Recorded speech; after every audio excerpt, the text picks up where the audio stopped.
చితివి లలితా మాతా శంభు ప్రియా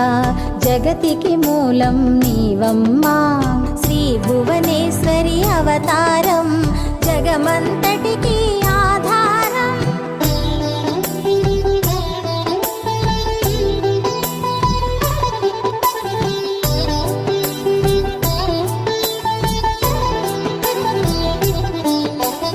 ఆసుతోషుని మెప్పించి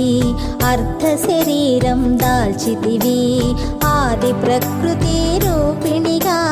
దర్శనమిచ్చెను జగదంబ దక్షుని ఇంట జనించి సతీదేవిగా చాలించి అష్టాదశ పీఠేశ్వరిగా దర్శనమిచ్చెను జగదంబ శంఖ చక్రములు ధరించి రాక్షస సంహారము చేసి లోకరక్ష